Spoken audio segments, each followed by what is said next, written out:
I was in primary school at the time, and it was during the time when the late Wangari Maathai, a Nobel Peace Prize winner, was involved in quite a bit of awareness work towards protecting our forests in Kenya.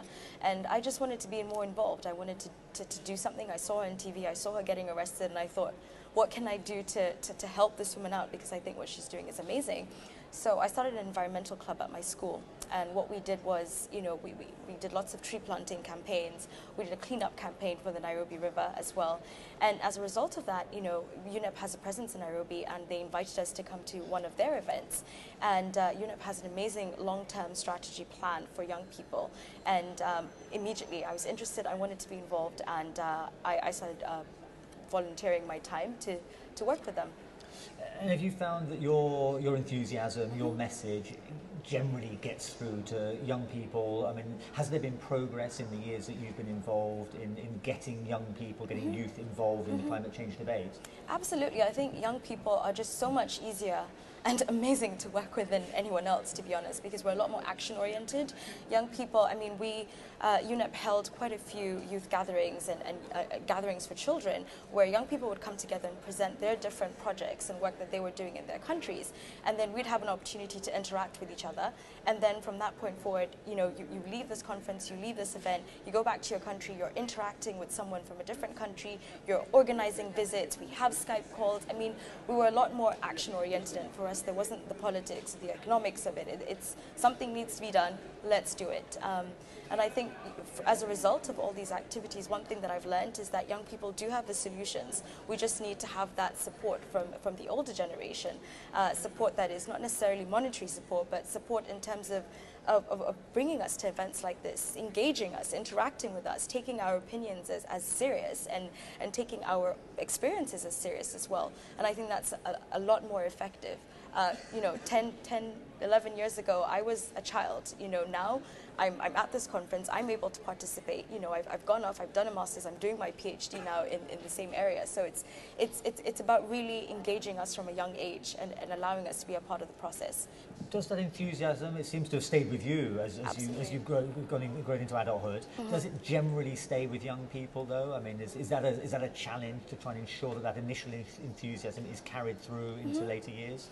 I think it's a lot less challenging with young people, because if you start working with us young, the things that we start to learn stay with us for the rest of our lives. And I feel like that's something that we need to start reflecting in our education systems. We need to start teaching children how to be stewards of the environment, because I think when you start to teach a child stewardship, when they get to my age or older, they're not thinking in terms of, okay, this is going to be a huge political situation for me and my country. They're thinking in terms of, this is something that I have to protect. What is the best way that I can go about doing it? I know it might sound idealistic the way I'm saying it right now, but it really isn't. I think if you start to work with young people at a very young age and start to teach them this habits and these practices of caring about where they are, I think you'd have a completely different solution and a different result, you know, 10 years into the future. You know, we're moving into a completely low carbon society now. Are we preparing our young people to be able to exist, to operate, to live in that society, to go into the green world? I think we need to do a lot in terms of changing our education system to reflect that. So it sounds very positive from the point of view of young people. Do you find, or have you found in the past, that since most of the decision makers tend to be middle-aged, elderly, mostly men, that you get a kind of condescending, oh, aren't they cute? Absolutely. You know, they're dancing, they're singing, they're doing good things. Isn't it it's important that they're working towards something? Absolutely. But, you know, are they listening? Do you find that the older generation, the decision makers, are increasingly listening to young people? I mean, I think in the beginning, when I first got started, it was very much about, oh, they're really cute. Oh, you know, listen to them talk about, you know, water scarcity in this particular area. Like, it wasn't as, I didn't feel like we were taken as seriously as we are right now. I think the Chinza program for me has been incredible, because they involve us from, you know, from the stage of just sharing our ideas and our projects to actually going up to decision makers and putting us in touch with government delegations and putting us on government delegations and so on and so forth, so that we're actually involved in the decision making process. And I think that is key.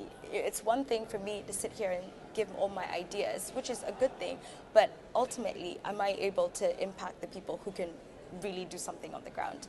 And I think, I think things are changing. I think, if anything, this world that we're moving into, it's youth-led. If you think about social networks, if you think about all the, the great developments that are happening right now, a lot of it is youth-led. So young people are really, as much as, we're looking towards the future, we're part of the solution right now. So it's about empowering us and keeping us activated and energized and interested from this point forward. So you're generally optimistic. It sounds as though you're generally optimistic. Absolutely. As the rate of carbon emissions doesn't decline, certainly possibly increases. We are in a race against time to some degree, but is your optimism, are you optimistic that the young people today, as they become the politicians of the future, will be able to solve the problems?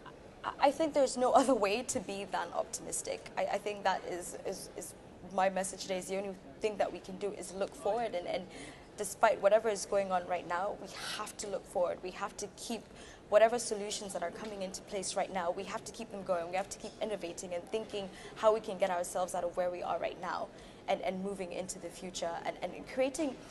Before it was always about the younger generation, and we were the younger generation, but now I'm thinking I one day will want to be a mother too, and I don't want to raise my children in a world that is unfit for them. So I think optimism is really the only way that we can be right now. I'm full advocate for being positive and thinking of ways that we can really change things by working together and not thinking about it in terms of north and south and you do this and I think especially from a young person's perspective, we don't really think like that. And I think there's value in that, and I think we need to capture that value and we need to keep thinking in that spirit.